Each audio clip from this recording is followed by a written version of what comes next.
So may you say your name for the record? Yes, Maria Dominique Lopez.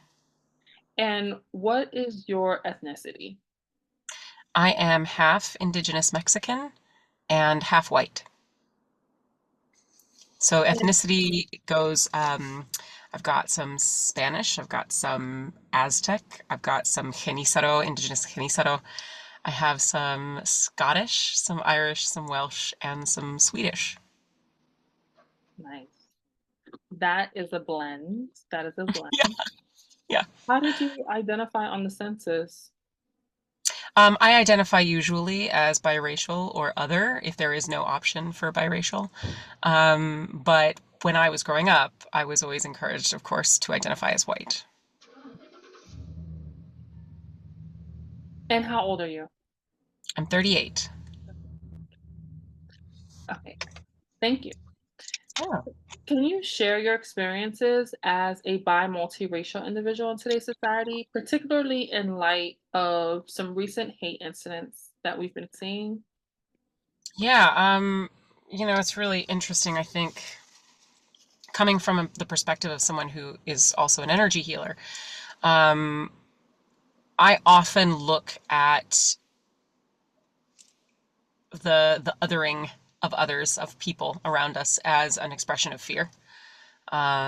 I think xenophobia and all the other phobias, racism, what have you, they all are born from this place of fear. And for me, it's really easy to look at someone with compassion in seeing their fear, because that's what I help people beat every day. So when I look at my own experiences in my past and the ways that I've experienced um, intolerance because of what my skin color is and what my race is and how I present, I've been lucky to be able to look back now with this heavier energy or more intense energy of compassion. And that is, I think, a gift. It's a gift that my mindfulness practice has really taught me. But growing up, I was bullied a lot in school, a lot, a lot. I grew up in the United States, but I also spent time living in Mexico City in my grade school years. And so while I was born in the US, it was very interesting. I grew up in, like, surrounded by family in the Pacific Northwest and didn't really ever have an indicator or an understanding of being different from anybody because living in the greater Seattle area, it was pretty diverse at the time. Um, so that was really great. But when I moved to Mexico City, I experienced kind of the othering of being this white looking, lighter skinned girl. Um, and which was interesting because I had significantly more melanin when I was younger than I do now.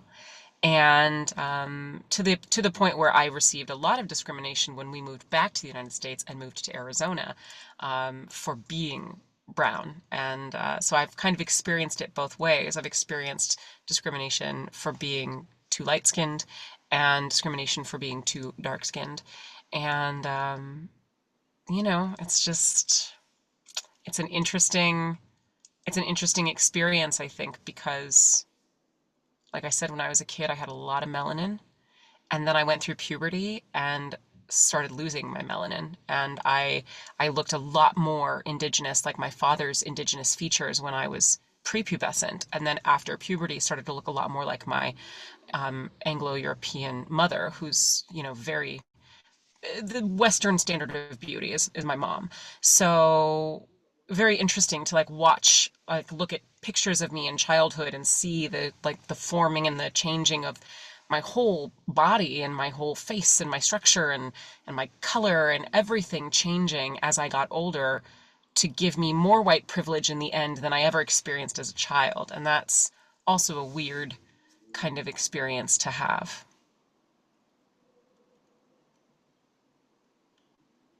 That's interesting to think about how you have evolved as a woman from childhood. and how your features changed over time.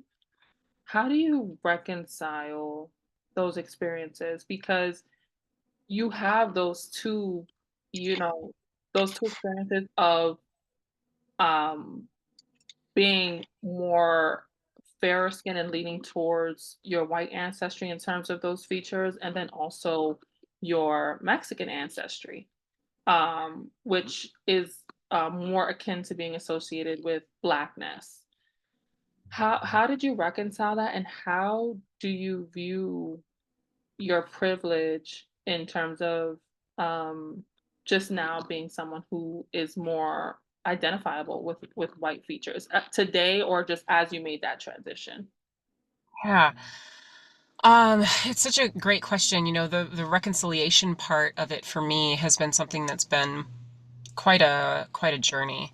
You know, like I said, when I was younger, I was encouraged to fill out census forms and, college applications and everything else as white. Actually, that's not true. That's not true. When I started to go to college, my parents were like, now you can tell them that you're Latino. Go figure.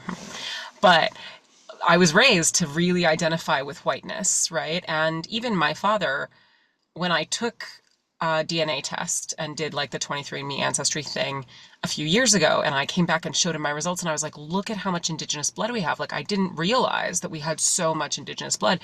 And he said, I mean, I don't remember exactly what he said, but he was quite upset with me. And he was like, I can't believe you're going off on this liberal, he's very Republican, on this liberal bullshit about race and blah, blah, blah.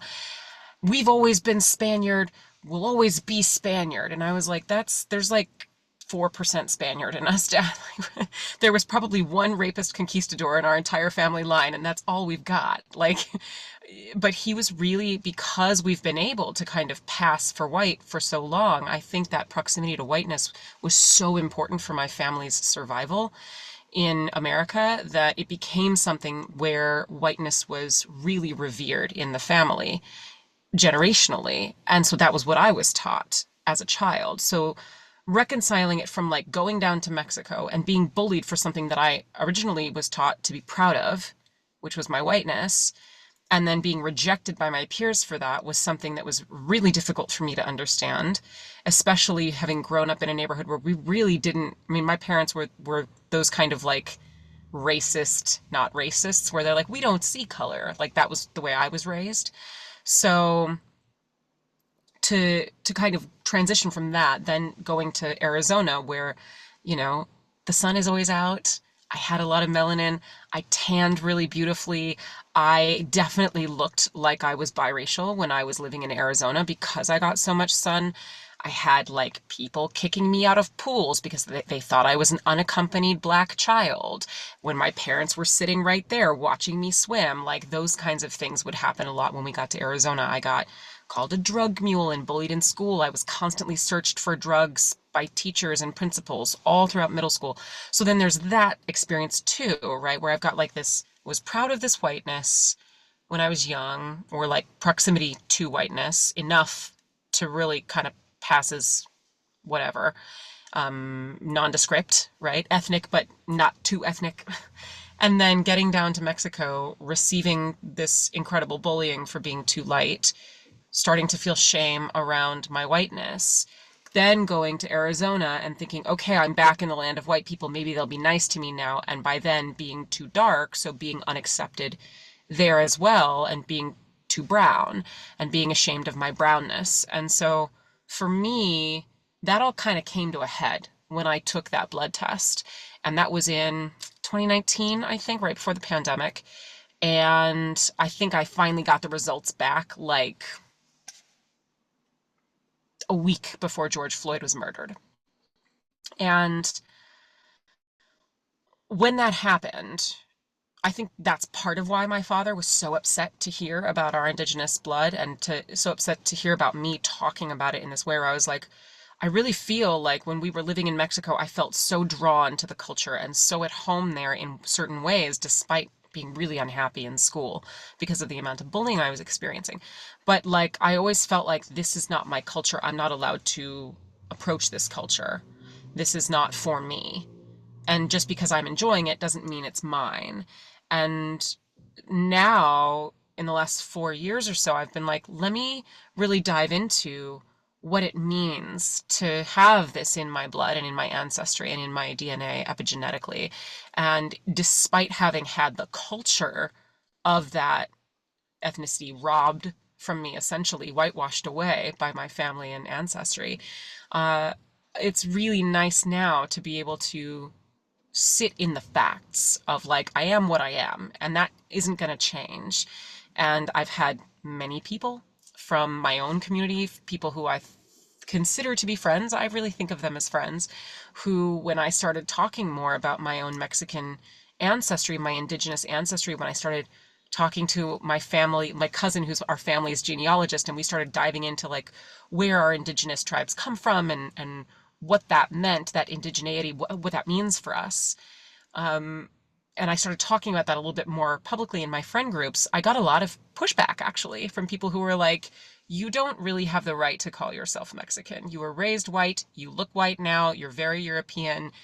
You don't even speak Spanish. And I'm like, yeah, I actually do. I used to be fluent in Spanish. What are you talking about?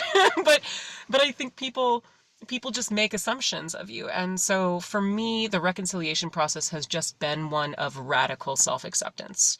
Do I understand that I have colonizer blood in me? Absolutely. Do I understand that I have indigenous blood in me? Absolutely. Do I understand that the indigenous blood in me is also part of a process of colonization that is really quite interesting? And I'll tell you a little later about that. Yeah, absolutely. And I can have all of that in me and I can hold all of those multiple truths at once now because I have to, because my body is here.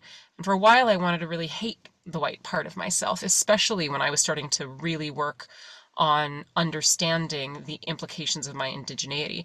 And I just got to a place where I was like, why? How can I choose to hate that part of me? I can acknowledge the problematic nature of my ancestry on both sides and also acknowledge that I get to use my privilege now to change those patterns. You were saying something really important about reconciling your whiteness now after you've done that inner self-reflection and confronting of your feelings. So I'd love for you to pick up where you left off. Oh, yeah, thank you. No, I was just saying that I think I've had to face the fact that I have to hold multiple truths at once. And if I am this person now, I can utilize my privilege to help correct anything that I can and to help make an impact in any way that I can with that privilege. But I find the idea of privilege both important and simultaneously ridiculous. But also I find the concept of race important and simultaneously ridiculous because of course it's a social construct. There's no, it's like money, important and simultaneously ridiculous. All of these social constructs that we cling to help us bento box and identify our human experience are sometimes necessary and sometimes oppressive. And that's kind of where I see it. So for me, as a healer, as a life coach, one of the ways that I have chosen to kind of make my impact with my privilege is to really work hard to be the face of decolonizing Reiki in my industry. I'm in the Reiki industry, which has been incredibly westernized, colonized, and capitalized and whitewashed. So I work very diligently to create a decolonized Reiki training program when I train my students. I have a year-long program. I work with my clients to help themselves understand to decolonize their own minds in the process of their healing. I offer free healing to people of color every Tuesday under the auspices of my oppression healing program. I've been doing that since the beginning of my life practice, since the day I started it. It's even been featured on PBS, that program. Like it's something I'm really proud of, that I've offered over $250,000 worth of my services for free to people of color in the last 5 years, and or over half a million actually dollars now. So for me, I utilize what little platform I have to try to talk about these things in a way where I'm teaching people that it's okay to hold multiple truths at once. And I literally have to do it every day So I think I'm uniquely poised to help people learn how to do that, not just with regards to privilege or race or ethnicity or, whatever, but also with complexity of the human experience, right? I can be a good person and also have my shadow self and do shitty things. And those things can exist at the same time. You're not good or evil, you're probably just a person. And we hold those multiple truths in the course of our healing. So I hope that answers your question. Yes, absolutely. And it actually brings me to my next question because you had mentioned, you were reconciling your identity amidst what was going on in terms of civil rights in our country with George Mhm. Floyd and what we were seeing during that summer where there was a reckoning and there were protests because there were injustices that were racially charged. Um, do you believe that, sharing your personal narrative like this can contribute to a broader conversation on civil rights and racial equality? And how Mm. important is it to be able to share your experiences um, in terms of just being able to, I guess, promote unity or just understanding to combat hate in our communities? Well, I think that, as far as how important it is for me to share, um, I think about the people who might maybe be helped. I listened to this podcast once. I think it was Judd Apatow was giving an interview on this podcast, and he said that the greatest gift you'll ever give someone is your story. The greatest gift you can ever give anyone is your story. And I thought about that for a really long time because to share ourselves and be seen in our experiences by others vulnerably in community is not only healing for us, but it's healing for them as well. It shows them, other people, that we are a lot more similar than we are different, and that we share, and this is, part of my deeply held spiritual beliefs, but we share, and it's also backed by science, a quantum connection, right? When we talk about quantum physics and the idea that every single thing in existence, everything, including us, we are all made up of the same quantum matter, just different agglomerations of that matter, right? It's important, I think, for us to see that we are in fact one organism. Or maybe it's not important for everyone, but that's what I think. I believe that we are one organism and we are far more similar than we realize. I think there is a myth of separation that we play into all the time. And that's what I'm talking about with that bento boxing of our life, with the ego mind's need to define and label everything. And you're, you know, a woman and I'm a man and you're black and I'm white and you're, straight and I'm gay. And like, if we have these labels, then we will somehow be able to find our community and be safe. But we also can recognize that if we dissolve those labels and recognize that we're all just one community anyway, that can be really helpful too. So I think it's challenging because for me, I have these like really wide, big bird's eye view pictures of the way that I want to interact my spirit and soul and my story and my expression with other people. And also, I have to recognize that that wideness can sometimes erase experiences of people who are experiencing very real things. And that even can erase my own experience if I'm looking at it from that angle, right? Of like, well, we're all one, yeah, sure, we're all one, but it doesn't mean that I haven't experienced racism. It doesn't mean you haven't experienced racism. So I can say that all I want, and I can feel it in the depths of my soul that you and I are the same exact being, but it's not going to change your experiences, your unique experience of this existence, and it's not going to change mine either. But sharing our unique experiences with each other can at least help us find common ground and see the similarities instead of the differences. I think that when I think about the impact that anyone sharing their story can have, I truly, truly, truly believe that there is not one single person on this earth who, when they share their story, isn't going to make any difference to anybody. Like someone will, and almost everyone can gain something from learning about another person, no matter how different they think that they are. So I hope that answers your question. Yes. Thank you. Thank you for sharing that. Um, and I think what's interesting that you said was the fact that there are, um, you can look at it in terms of, okay, we can all come together and realize that we're all like humanity, we're all people, but we Mhm. still have our own unique experiences because of how um, we're conditioned to bento box our identities and how we see ourselves. So I think that that is profound when you think about like the responsibility of someone to realize that as we, think about collective conversation and we think about unity um, and just reconciling respect for people's rights. I Yeah. think that that is very important. Um, Yeah, on the one hand, I think that when we see ourselves in each other, I think it's easier. I hope, I want to believe that it is easier for us to respect each other when we see ourselves in each other. And that's that light side, I think. I think everything has a light and a shadow side, right? We've got the light side of unity, which is I see myself in you, you see yourself in me. That doesn't erase our experiences, it unites us in common ground. And then there's the shadow side, which is I don't see color and I don't see race. And, if we're all just one, can't we all just get along? Why do we have to talk about these things, right? So we've got both sides, multiple truths at once.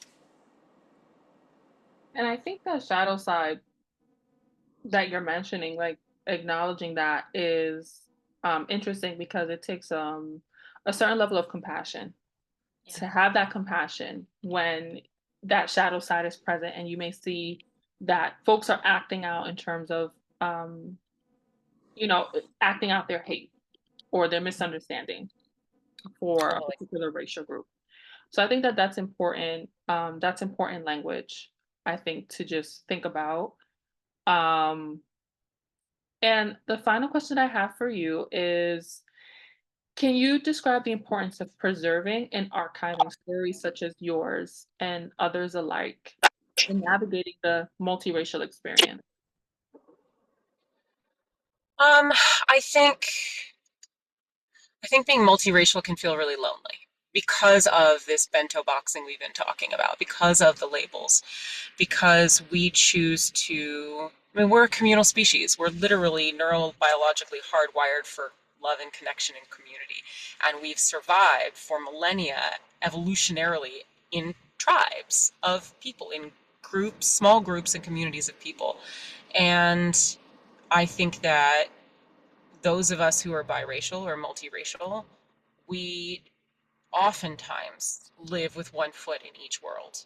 And we oftentimes never really feel fully accepted in any of those groups for many, many reasons. Maybe because we don't look a certain way, maybe because we don't act a certain way, maybe because we don't know certain things. And that is, or we don't have some certain unifying experiences. And that can feel really isolating and really lonely. And I think that being able to share our stories with each other in a way that allows us to say, hey, you're not alone. I see you, right? That's just wildly important, I think, to the human experience and to the need that we all have to connect and to find togetherness.